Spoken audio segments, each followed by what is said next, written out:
Avant, il y avait les blogs, puis est apparue une nouvelle forme de publication appelée microblogging. Mais qu'en est-il de Twitter, ce site que tout bon geek a au bord des lèvres lorsqu'on lui parle de réseau social virtuel, cette espèce de mélange entre le journal personnel et le sous-pseudo de MSN, cet outil qui est devenu le plus populaire des services web 2.0 de ce genre. Qu'est-ce qui fait qu'un site d'apparence si inutile peut prendre une telle ampleur? Et puis, pour ceux qui ne le sauraient pas, qu'est-ce réellement que Twitter? Qu'est-ce que le microblogging? Envie de savoir? Eh bien, soyez attentifs à la dose d'aujourd'hui. Moi, c'est Osiris et vous êtes sur Mobuzz TV.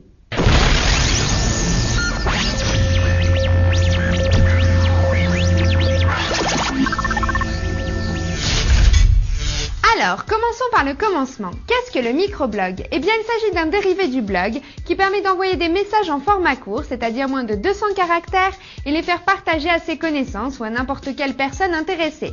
Il existe ainsi plusieurs canaux pour envoyer des messages, donc appelés phrases ou tweets, selon les services utilisés. Et c'est de Twitter principalement que nous allons parler. Alors, voici une brève définition en images pour commencer. Twitter, it's possible to share short, bite-sized updates about your life and follow the updates of people that matter to you via the web. Here's how it works. Oui, en gros c'est un peu ça, mais précisons. En fait, Twitter est tout simplement un outil de réseau social et de microblogging qui permet à l'utilisateur de signaler à son réseau et de manière courte et rapide ce qu'il est en train de faire. Et toutes les updates peuvent s'envoyer à travers la web, par messagerie instantanée ou par messagerie numérique. Aussi simple que ça. Twitter a débuté en mars 2006 à San Francisco en tant que projet de recherche et développement au sein de la start-up Odeo Inc. via Noah Glass et Jack Dorsey, anciens répartiteurs au 911 qui est le numéro des urgences. C'est un service gratuit et qui peut être utilisé depuis d'autres logiciels tels que MadTwitter pour Windows, Twitterific pour macOS X ou Twitter qui est une multiplateforme basée sur Adobe, plutôt pratique donc, puisque pas besoin de se connecter au site pour en profiter. Donc, une des forces de Twitter est de proposer une interface de programmation ouverte et documentée, mais ce n'est pas tout. Twitter n'est absolument pas seul et inspire pas mal d'autres services, on va en citer quelques-uns. Commençons par Jaiku, qui même s'il est encore en phase bêta, permet tout comme Twitter de faire du microblogging, de raconter un peu sa vie et de publier ses flux RSS. Vient ensuite Pawns, qui même s'il est souvent vu comme un outil de microblogging, n'est pas tout à fait un Twitter-like en fait, dans la mesure où Pawns nécessite réellement l'implication de l'utilisateur au sein d'une communauté, donc plus définissable comme appartenant à un micro-forum plutôt qu'au microblog. Shouldi pourrait être vu comme un Yahoo Answers remixé à la sauce Twitter, étant donné que les questions-réponses sont affichées et mises à jour à la manière d'un Twitter et avec la possibilité de donner une réponse ou de laisser un commentaire.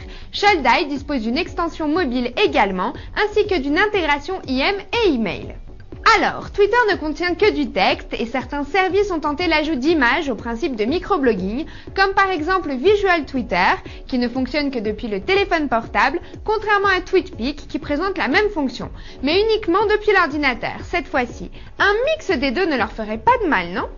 Martin Varsavsky de PhoneLabs est à l'origine de TweetShare, un service intéressant qui utilise l'API de Twitter et qui est optimisé pour le iPhone, qui permet de poster une image directement depuis votre terminal et entrer une rapide description, un geotagging étant automatiquement effectué en utilisant la triangulation via le iPhone. Ah, et puis il y a les farceurs, ceux qui s'assument entièrement comme étant les clones français de Twitter. Ça s'appelle Osflol et c'est une invention de Dodgeek, même si sur l'idée c'est juste plus ou moins un copier-coller de Twitter, c'est pas pareil, puisqu'ici on ne s'attend pas à avoir des choses intéressantes. Dites tout, tant qu'on s'en fout, voilà le principe. Juste un truc pour déconner en gros. Et je pourrais continuer comme ça longtemps. Alors, Twitter, principalement utilisé par des utilisateurs friands et consommateurs d'informatique et de blogging, possède ses adeptes mais aussi ses détracteurs. Car malgré son succès, au premier abord, il peut s'agir d'une perte de temps, dénuée de sens et d'utilité. Car quel est l'intérêt de lire ce que machin fait ou ce que Trucmuche est en train de manger? Quel est le secret du succès? Analysons le contre du service, pourquoi certains n'accrochent pas. Eh bien pour moi, c'est une question d'habitude de consommation, je m'explique. L'internaute est une personne habituée à des résultats concrets, à une certaine utilité et rapidité. Mais l'addiction à Twitter peut prendre du temps, on doit être patient et attendre de remplir sa liste de contacts, facteur indispensable. C'est vrai, c'est comme pour un téléphone en gros, il ne sert à rien si l'on n'a pas de numéro à appeler.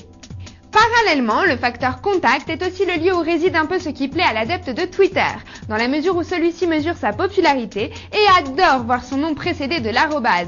Mais là n'est pas le but de Twitter, c'est sûr. On utilise Twitter pour s'informer, communiquer, dénoncer, s'amuser, relayer, bref, dialoguer. Que ce soit Twitter, Jaiku, Ponce ou n'importe quel autre service de même type, aujourd'hui on peut constater l'ampleur de ce phénomène qui est devenu un moyen de communication bien loin de la simple et mythique « What are you doing ?» Mais que va-t-il se passer? Twitter deviendra-t-il un énorme chat ou restera-t-il un outil de geek hyper connecté? Seul l'avenir nous le dira. Et en attendant, moi c'est Oso Amoroso, alors on se voit sur Twitter. Gros bisous et à lundi sur Mobuzz TV. Ciao!